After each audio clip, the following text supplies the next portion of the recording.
नमस्कार। Plot art के सभी सम्मानित रेजिडेंट्स, मेरा नाम ब्रजेश कुमार शर्मा है और मैं ए ब्लॉक के फ्लैट नंबर 606 में रहता हूँ। मैं एमटीएनएल में डिविजनल इंजीनियर के पोस्ट पर कार्यरत हूँ और आगामी एक इलेक्शन में टीम संभव की तरफ से एक प्रत्याशी हूँ। मेरा बैलेट नंबर 5 है। साथियों, जैसे कि इलेक्शन का दौर चल रहा है, तरह तरह की चीज़ें आप ग्रुप में देख रहे हैं। आज मैं सबसे एक मूलभूत समस्या बेसमेंट की, जिसके लिए मैं हमेशा से लगा रहा हूँ, उसके की तरफ आप लोगों का ध्यान आकृष्ट करना चाह रहा हूँ।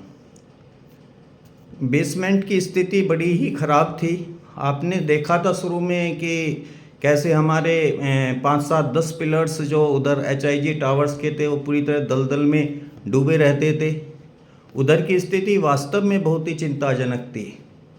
2023 में कुछ कार्य किया गया जिसमें हम लोगों ने बहुत सारी चीज़ों को संज्ञान में लिया और करीब मोटे मोटे तौर पर मुझे जैसा कि जानकारी है और काफ़ी चीज़ों में इन्वॉल्व रहा हूँ, करीब 2 करोड़ रुपए के कार्य हम लोगों ने एग्जीक्यूट कराए। ट्राइमिक्स का कार्य एग्जीक्यूट कराया, लेकिन अभी भी बेसमेंट 2 और बेसमेंट 1 की स्थिति बहुत अच्छी नहीं है। मोटा मोटा तौर पे आपने देखा होगा कि जगह जगह बेसमेंट में जो हमारे पिलर्स हैं वो जगह जगह से एक तरह से छिले हुए हैं। उनके जगह जगह वो उन पे रिपेयर की ज़रूरत है। लेंटर में सरिये दिखाई दे रहे हैं और सबसे जो खतरनाक चीज़ें हैं, अब आपने देखा होगा कि सड़क पे जो हमारा कंक्रीट वाला स्ट्रक्चर है उसमें आपको सरिये दिखाई देने लगे हैं, जो एक आने वाले समय में किसी बड़ी घटना का कारण बन सकते हैं। और मेरा ये मानना है कि जब हमने इन चीज़ों को करीब 2 करोड़ रुपए का हमने काम कराया, तो वो जो कार्य 2023 में संपन्न हो गए थे, उसके बाद जो 24 में जो होने थे, और उसमें मोटा मोटा तौर पे मुझे लगता है कि करीब बहुत मोटा कार्य अभी बचा हुआ नहीं था, तो उन चीज़ों को हम करा सकते थे। तो और उन चीज़ों को संज्ञान में लेना अति आवश्यक है, क्योंकि ख़ास तौर से आप रैंप के जहाँ से हम एग्जिट वाला रैंप है वहाँ की आप स्थिति देखेंगे, वहाँ स्थिति किसी भी दिन ज़बरदस्त कोई एक्सीडेंट का रूप ले सकती है। और मेरा ये मानना होता है कि बेसमेंट, किसी भी बिल्डिंग का जो बेसमेंट होता है वो उस बिल्डिंग का जान होती है। अगर आपका बेसमेंट ठीक नहीं है तो आप किसी भी दिन वो सिस्टम धराशायी हो सकता है। आपका आने वाले टाइम में स्ट्रक्चरल ऑडिट होगा। उन सब चीज़ों के लिए अगर आपकी चीज़ें सेटिस्फैक्ट्री नहीं होंगी, वो आपका स्ट्रक्चरल ऑडिट फेल भी हो सकता है। तब हम क्या करेंगे? तो साथियों, इन सब चीज़ों को संज्ञान में लेते हुए हमने कुछ चीज़ों को तैयार किया है और हम हमेशा इस चीज़ों के लिए लड़ते रहे हैं।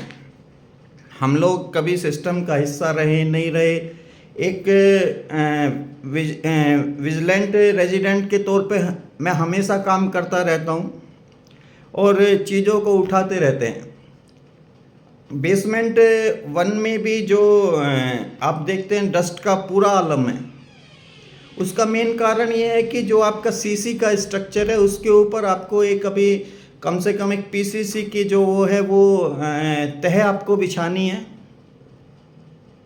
क्योंकि जब तक वो एक प्लेन स्ट्रक्चर नहीं बन पाएगा, जब तक वो एक चिकना, एक दूसरे शब्द में कहूँ कि मतलब चिकने वाला स्ट्रक्चर नहीं होगा, तब तक ये जो समस्या डस्ट की है ना, ये दूर नहीं होगी। अब हम लोग अपनी गाड़ियाँ खड़ी करते हैं, हमने सफाई वाला भी लगाया हुआ, पर होता क्या है, वो सफाई करता है और कुछ देर बाद ही जैसे गाड़ी धूल उठती है और वो आपकी गाड़ी, जब आप ऑफिस के लिए निकलते हैं तो फिर से आपको कपड़ा लगाना पड़ता है। तो कुछ बेसिक समस्याएं हैं और इन समस्याएं देखने में बहुत छोटी समस्याएं हैं, लेकिन आपकी बिल्डिंग का जो है, आपका अस्तित्व, बिल्डिंग का अस्तित्व उस पर डिपेंड कर रहा है, उस पर निर्भर है। आने वाले टाइम में अगर आपका बेसमेंट 2 के जो पेंडिंग काम है, बेसमेंट 1 के जो पेंडिंग काम है, ख़ासतौर से अभी ट्राइमिक्स में अभी भी कुछ कमियां हैं, उन चीज़ों को अगर आपने टाइमली दूर नहीं किया तो इस काम में जितनी मेरी एक्सपर्टाइज है उसको ध्यान में रखते हुए मुझे लगता है कि आने वाले टाइम में किसी बड़ी दुर्घटना को अंजाम दे सकता है।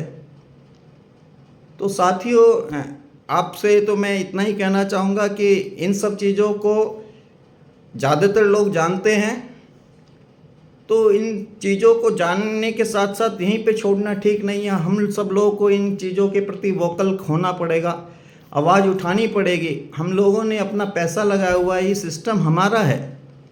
तो इन सब चीज़ों को ध्यान में रखते हुए अब आने वाले ईओ के इलेक्शन में हमने एक टीम संभव का गठन किया है। और जैसा कि नाम है संभव, तो बहुत सारी संभावनाएं हैं, बहुत सारी इच्छाएं हैं, उन सबको पूरा करना है। और ये सब आप लोगों का जो सहयोग होगा, उस सहयोग के बगैर तो असंभव ही है। तो आपसे एक मेरी बड़ी ही मार्मिक अपील है कि जो हमारा पूरा पैनल है, जिसमें हम 10 लोग हैं, जिसमें 2 हम सिविल इंजीनियर्स हैं और एक हमारे इलेक्ट्रिकल इंजीनियर हैं, 2 हमारी फाइनेंस बैकग्राउंड्स के पीपल हैं, 2 हमारे टीचिंग स्टाफ से हैं, 2 हमारे पॉलिटिकल बैकग्राउंड के लोग हैं और एक हमारे आर्मी पर्सनल है। तो एक बड़ी ही मतलब सामंजस्य बैठाया गया है टीम बनाने में। और मैं विश्वास दिलाता हूँ कि अगर हम लोग आते हैं तो एक जिस सामंजस्य के साथ हमने टीम बनाई है, उसी सामंजस्य के साथ इस चीज़ें को आगे बढ़ाएंगे। और वायदा दिलाता हूँ कि आपका विश्वास जो है हम लोगों के प्रति, जो हम लोगों को जो जनादेश मिलेगा, उसका पूरा सम्मान करते हुए चीज़ों को आखिरी मुकाम तक लेके जाएंगे। ये मेरा वायदा है। और जब तक हम चीज़ों को अचीव नहीं कर लेंगे, हम ना तो रुकेंगे और ना ही किसी को रुकने देंगे। ये मेरा वायदा है और मेरा विश्वास भी है कि आप सब लोगों का प्यार हमको मिलेगा। इन्हीं शब्दों के साथ फिर आपसे एक बार वोट की गुजारिश करता हूँ। Brajesh Kumar Sharma, ballot number 5, team Sambhav. Thank you.